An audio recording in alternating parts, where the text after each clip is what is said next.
let's talk roster makeup. On the offensive side of the ball, receivers and tight ends seem to still be a little thin on a 53-man roster. When we look at the defensive side of the football, little strange. 10 defensive ends and defensive linemen and only 5 corners. So this is going to be very interesting. We'll talk about the roster breakdown, and we'll tell you whether or not the Cleveland Browns can hover around 500 in the beginning of the first 4 to 5 games. It's G. Bush. It's Jeff Lloyd on the Locked On Brown podcast. You are Locked On Browns, your daily Cleveland Browns podcast. Part of the Locked On Podcast Network, your team every day.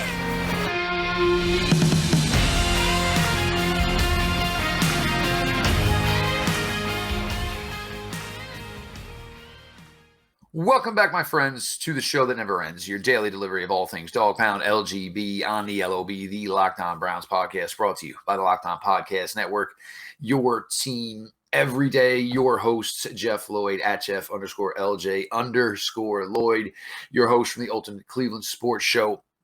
And, of course, the Barbershop, 92.3 The Fan, Garrett Bush at GBush91. Make sure you check out the Ultimate Cleveland Sports Show Monday through Friday, 11 to 1.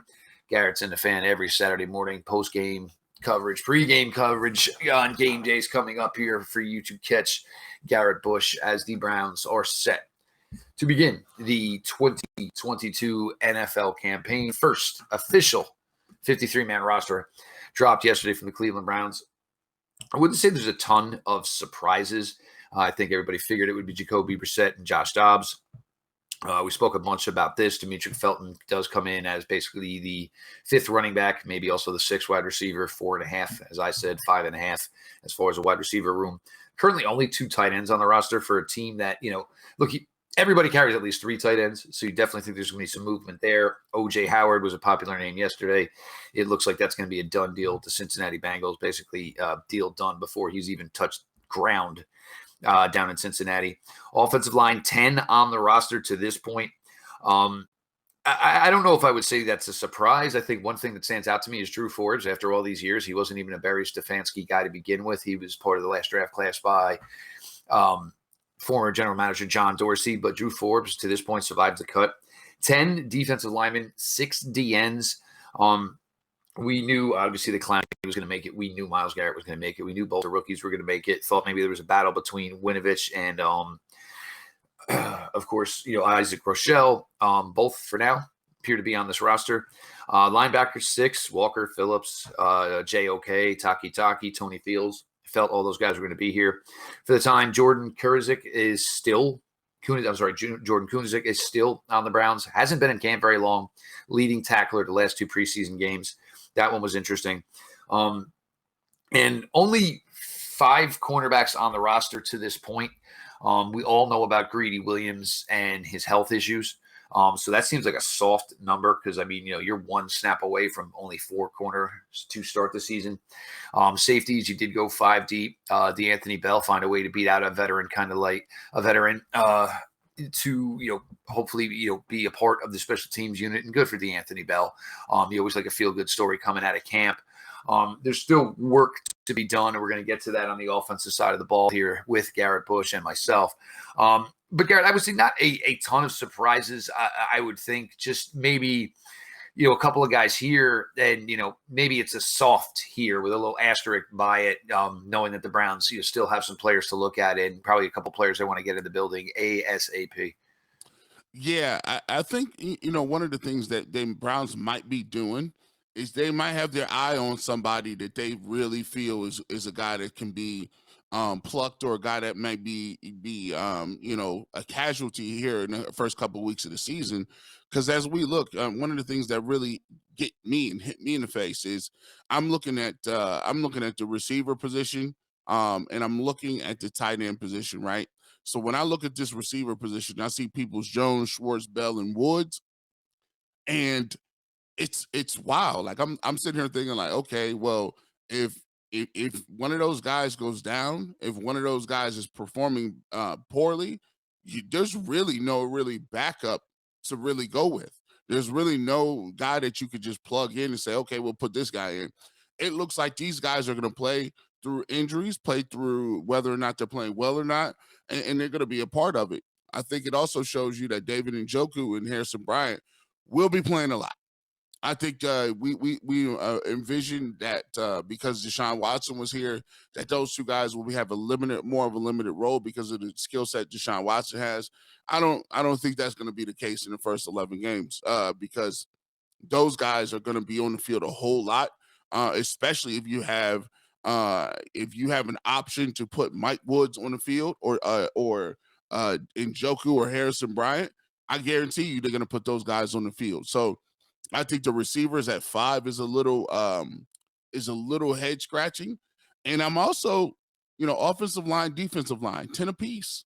That's kind of, you go too deep. I think that just goes to show you that they want guys that are able to step up, and there's some question marks. Jack Conklin obviously made this squad, and he was never going to be thought of being cut. But here's the thing about that: you got to have some backup pieces for him because we haven't seen him. He has been injury prone throughout his career. He had a major injury, which cost him the rest of his season last year. He didn't really practice or do anything during the preseason. So you got to have guys ready to go. So that's why I think you see a lot of those guys, up front that are ready and willing to back up guys like Jack Conklin. So receivers, offensive line, I think the running back position group, we already know what that was. We thought they were going to carry 5, especially because Demetric Felton was a special team guy and could go be as a receiver. So and they were very high on Jerome Ford, and obviously Dearness Johnson, Kareem Hunt, and Nick Chubb are all studs back there. So I wasn't very surprised by that. So those are my thoughts on the offensive side of the football when you look at O-line, receiver, and of course at running back.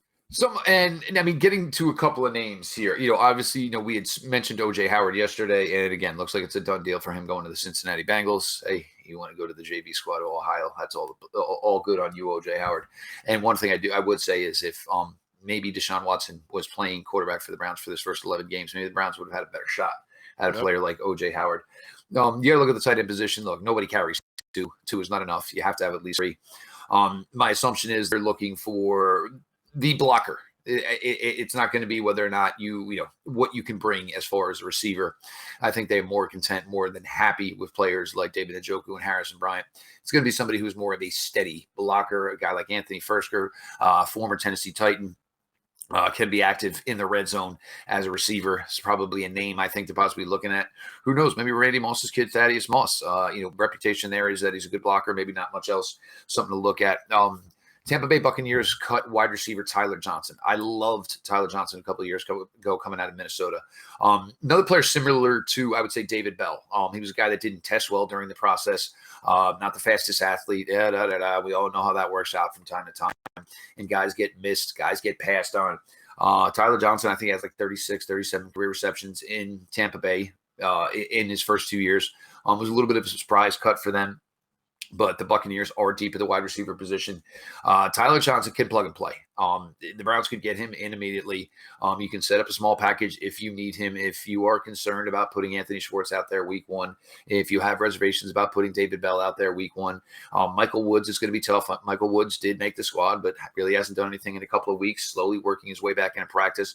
I'm not essentially sure what you could count on from Michael Woods, for week 1, but getting a guy in here like Tyler Johnson, who has experience, has had some success in the league, and was just in a bad spot in Tampa Bay where you had Mike Evans, you had Chris Godwin, Bryan, Julio, all these other players.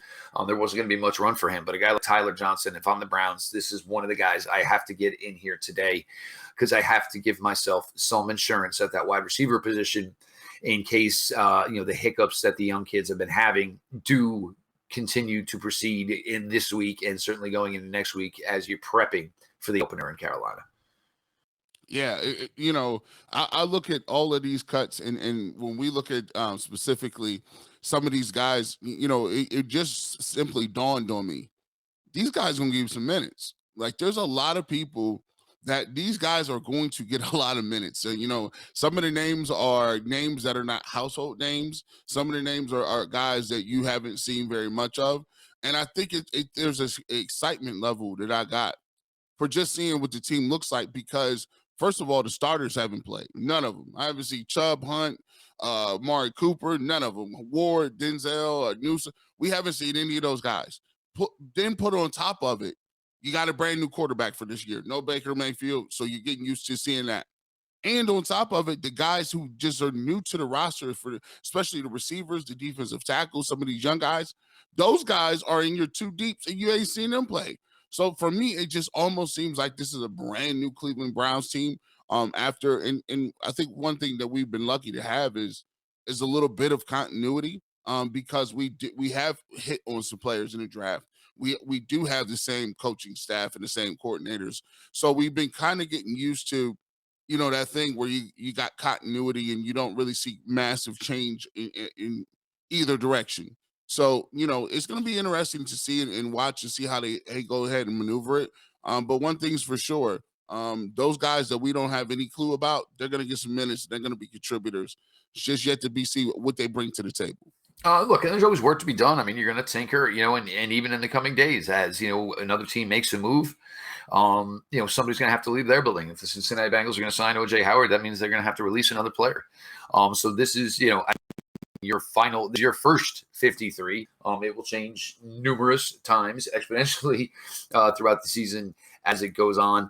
But the Browns right now definitely look like could use another body or two. We're going to flip it up here. We're going to get our thoughts here on the initial 53 on the defensive side of the ball here. That was, I think, a little easier to garner. Still maybe a name or two that, I wouldn't say, if it comes to your housing arrangements, you're looking to buy, maybe looking for, I wouldn't even say rent. I wouldn't even say lease, maybe Airbnb for a couple of guys on the defensive side of the ball here as the Browns continue to get some work in. Jeff Lloyd, Garrett Bush, your latest Locked On Browns. Life full of twists and turns, and it's important to show up for you through it all. BetterHelp Online Therapy will assess your needs and can match you with your own licensed professional therapist in less than 48 hours. I've had issues over the last few years. Everybody knows my family has gone through some significant losses over the last few years. There's been times where it's tough to get up every day and fight the fight. And if that is you and that applies to you, you need to do what you can do to be the best person you can be, the best version of yourself for yourself and for everybody else in your life. It's not a crisis line. It's not self-help. It's professional therapy done securely online, available for people worldwide. You can log into your account anytime and send a message to your therapist. You can schedule weekly video or phone sessions so you don't have to be on camera if you don't want to. And getting therapy every week is easy as a few clicks on your laptop or phone.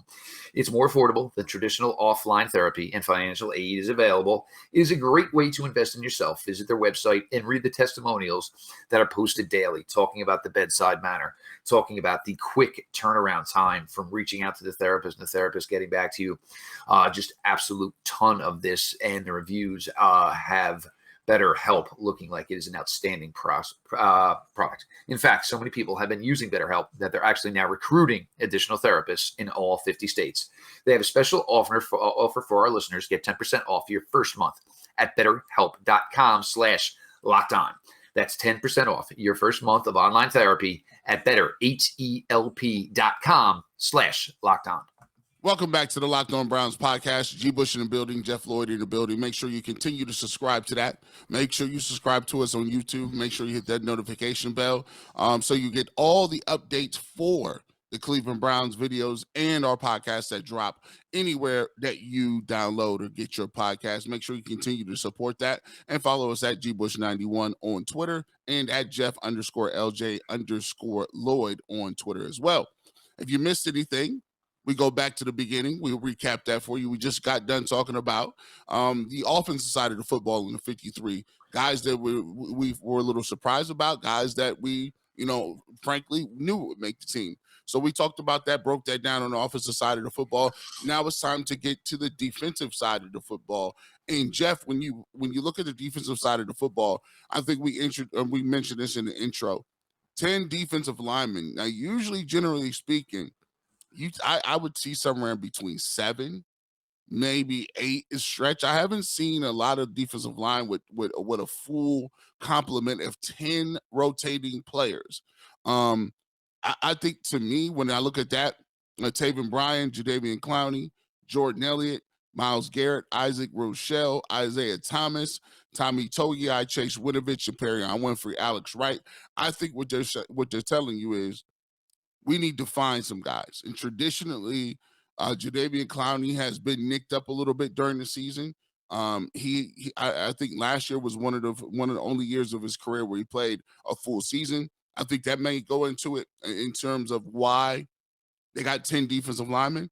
I think also, defensive tackle. I think they don't view anybody as clear-cut starters up front at D tackle. If somebody wants to perform and do well, I think they'll rotate those guys in and out through the whole season until somebody decides to make enough plays or show and prove that they're worthy of that number one unit tag at defensive tackle. I think that's another big thing as well. And injuries. Chase Winovich was injured the whole preseason. Alex Wright was a little dinged up. So these guys are people that are, I'm not gonna say injury prone, but they've had some injuries during the preseason. Maybe they want to work them in, fold them in a little bit lighter. Just throw them out there and just say go play. Right? They're gonna fold those guys in, rotate them in, and work them in slowly. And then I think after that, the biggest one was cornerbacks. Martin Emerson, AJ Green, Greg Newsome, Denzel Ward, and Greedy Williams. I got a lot of faith in that unit right there. There's a lot of good football players, and I think Martin Emerson and AJ Green just show you how good what the depth is at cornerback, just because they're only riding with five. Now the goal is if we can ride with five and make sure that we don't get injured, right? So I think that's going to be a big plan too. But those are the things that stand out to me: the 5 defensive back, 10 defensive linemen in the defensive side of the football. For me, right off the bat, 6 defensive ends. I mean, when you have a 53-man roster, when you get to the point where we're actually talking about third teamers in the NFL, it does seem kind of odd. Of course, Garrett Clowney is, the juice that makes everything on this defensive side of the ball go. Alex Wright, you think you have something there, but you understand it still needs some time. Isaiah Thomas, you have a reserve defensive end who can give you some pass rush. He is a disciplined player as far as his run assignments, and he will do what is asked of him. I think you make a good point about the injuries. Is Isaac Rochelle here? Because maybe they don't know when Chase Winovich is ready to go. So he's the 5th defensive end, but basically just keeping his seat warm for when Chase Winovich is ready to play. This defensive tackle room and the Browns, they're rumored to be interested in making a move at the defensive tackle position. We'll see how this plays out. But again, you're not going to go find Aaron Donald at this stage of the game, to fill out that tackle room. 5 corners does seem light. Normally most you're going to keep at least 6. Greedy Williams, his injury concerns certainly, for me, tad bit of a red flag there. Is the possibility, you're going to bring somebody back on the practice squad that you're comfortable with elevating in a game-like situations. Herb Miller obviously would be a certain candidate there. DeAnthony Bell was an impressive run for him. Here was a guy that came in, and we talked about it. If you're going to be an older, undrafted rookie, there's a couple things you need to do during training camp and preseason games. You need to look like you are a veteran. You need to look like nothing surprises you. And DeAnthony did all those things and more. And so for a guy like that to get in here, he is the first North Florida football player to ever make an NFL 53. It's just good on him. I think he probably beat out a player like Dakota Allen. There's going to be a lot of special team work for DeAnthony Bell, but I think this is a player they like. They like his work ethic. They like his football intelligence. Ronnie Harrison's a good player, but sometimes his football intelligence and just his overall on-field intelligence has certainly been questioned. Richard LeCount, there's times where they think they have something there with Richard LeCount, and then there's times where Richard LeCount seems he's a million miles away. You want to play a lot of safeties, so therefore you need a lot of safeties. But you definitely, something at the cornerback position because, look, I mean, Denzel Ward, Greg Newsome, they have their dings. We know that. Greedy Williams, nobody knows when it's going to flare up, and you could lose Greedy for, significant amounts of playing time. But there's some work to be done on the defensive side of the ball. I mean, the glue of this defense, what is great about this defense is there. But you're going to need just a couple more fill-ins. The defensive line, can you get a D tackle? Is Isaac Rochelle only here because Chase Winovich isn't ready to go yet? And, you're carrying 6 linebackers, but this is a team that predominantly wants to play a lot of nickel and dime. So it seems like 6 is a little heavy. So definitely some tinkering, some maneuverability still there for Andrew Berry on the defensive side of the ball. But if you're Joe Woods, you got to be pretty giddy about, basically the top 13, 14, 15 players that you have on this defensive roster, because you should be able to go out there and get things done. Totally. Because now you look at it from last year. All your guys are back. All your top guys are back, and the guys that aren't back are guys that you really feel that are an upgrade at that position. Emerson really showed me a lot. He's the guy that's going to be in that rotation. Big, long, athletic, makes plays, can come up and tackle. I think that was a very good pick.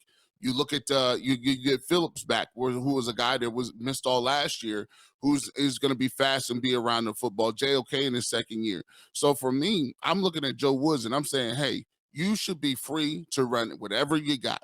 Your top 3 safeties are back from last year. Your top 4 corners are back. You got an opportunity to be able to run with exactly what you want to run, manufacture pressure, and be a dominant force. So I'm looking forward to seeing what they do with this defensive side of the football and how they move and rotate with it. But I'm extremely excited for what the Browns could possibly be able to do. This team it's ready to go. You've moved on from Deshaun Watson now for the next 11 games. That era can start in December when Deshaun Watson's ready to go here. But you put together a solid roster, and this is the one thing, and I will continue to harp on it. And I think one thing that kind of gotten lost here in the last few months is the Deshaun Watson coverage has been off the rails, and it's the disservice that's been done to a lot of other people on this roster. A lot of work Andrew Berry's done as far as putting together a good roster.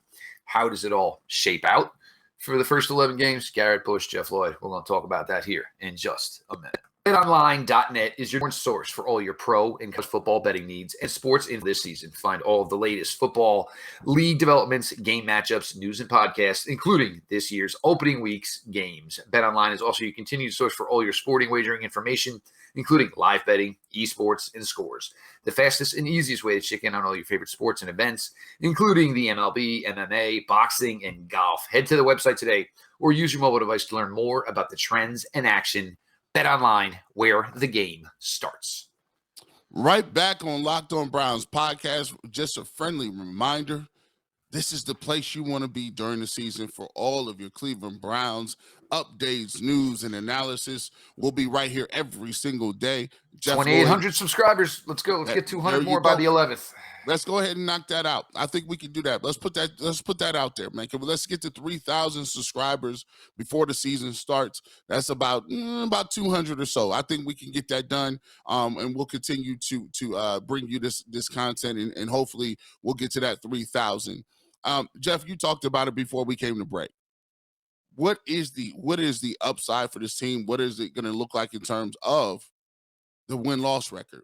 I think that a lot of people, when they talk about, when they had it broke down, when they knew what Deshaun Watson was getting in the beginning, they broke it down in the first 6 games. And so a lot of people talked about in those first 6 games just how winnable those were. To me, I look at the first 4 and I look and say, okay, that first 4 are winnable, right? But it's the NFL. There was only one guaranteed thing in the NFL. You can't chalk wins up. You can't chalk up an L anywhere. You got to go out and play every single game, because the NFL comes down to a few bounces and a few plays every single day. That is why every single team in the beginning of the year has some sort of optimism about their season, because they know and understand how fickle the game is. A missed field goal, a couple of turnovers, an injury here, a bad call, and all of a sudden, you're 0-3. All of a sudden, you can start off 3-0 because you got some things to bounce your way a little bit. So when I'm looking at this, I think the Cleveland Browns, when they look at those first 11 weeks of the season, I think you got to be somewhere between 7-4 or possibly 6-5. 7-4, 6-5 get you where you want to go. If you're 5, when you're taking a look at these records, I think that it's going to take maybe 11 or 12 wins to get to the playoffs. We don't know, but all I know is it's really competitive. It's going to be super competitive. Even if a team like the Raiders or some team that was supposed to be really good at the beginning of the season, they kind of falter and lose some games.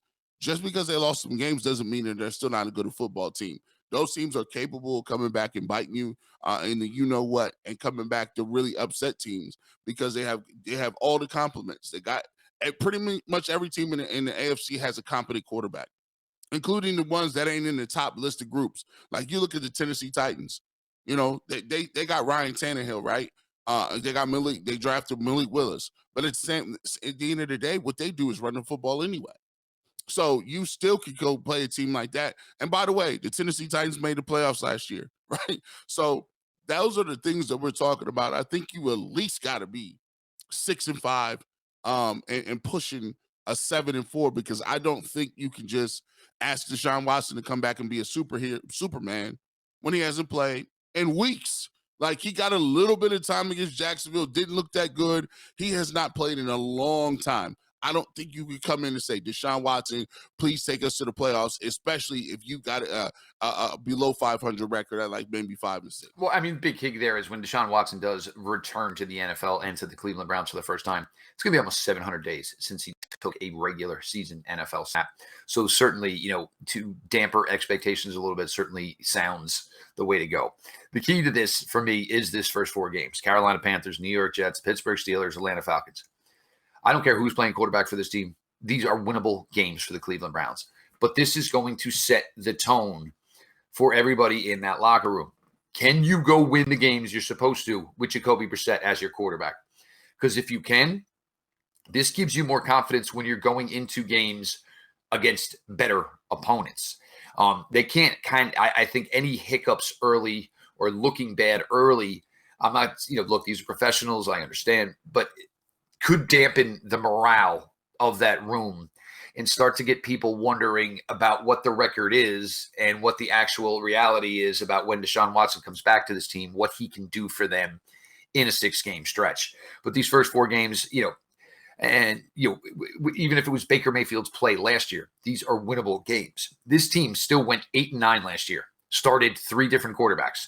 Kareem Hunt missed 9 games for this team last year. You had players in and out of the lineup, whether it was injuries, whether it was COVID related, on a weekly basis. You chose to elevate David Njoku. You chose to bring in a player like Amari Cooper.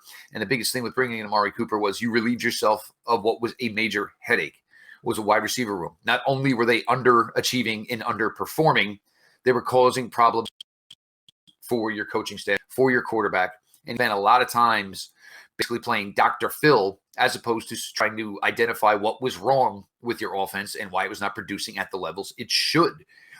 Defensively, this is where it gets tough because you want to say, hey, we can lean on our defense, but you can't lean on your defense for 17 games. You can't expect week in, week out that this defense, and even though they did do it 9 times last year, held their opponents under 16 points, that's sometimes a little bit of a mirage. You can't truly expect that that's going to happen again, and it's going to happen throughout the entire season. There's going to be times and weeks where the Browns defense is going to get scored upon, and you're going to have to go out there and get it done offensively. It can't just be Nick Chubb. It just can't.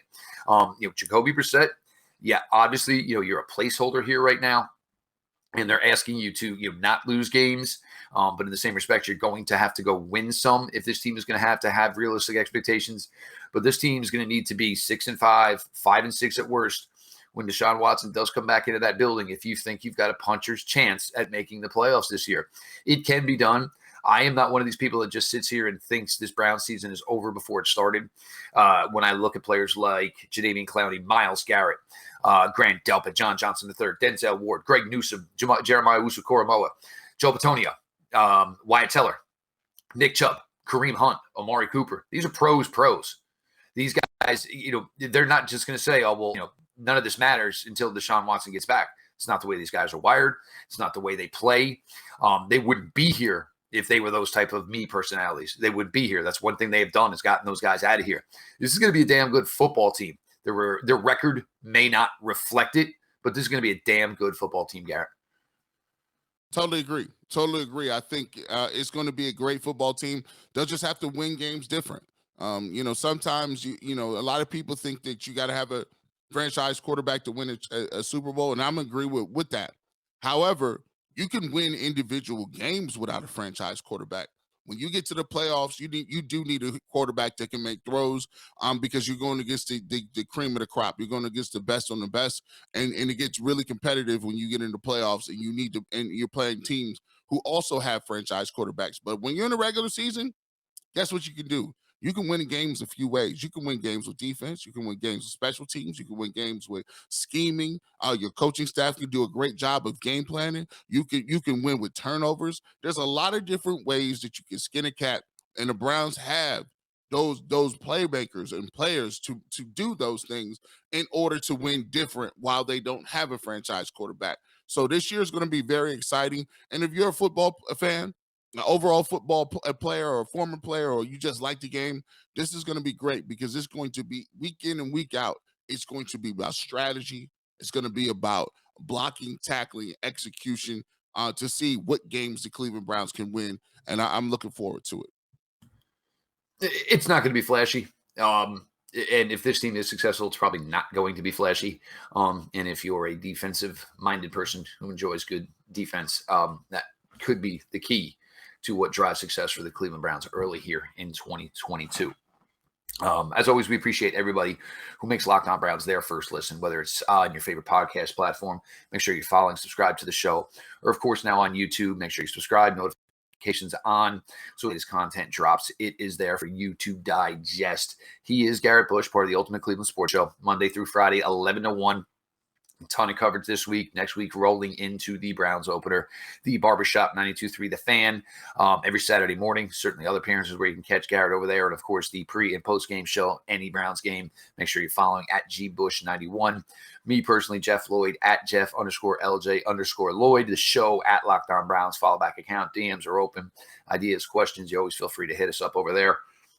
Our first 53 is here. I'm sure this 53 will probably be different. I would say probably by 3:00 this afternoon. There's a good shot of that. As always tinkering, never finalized, and we certainly know that about Andrew Berry.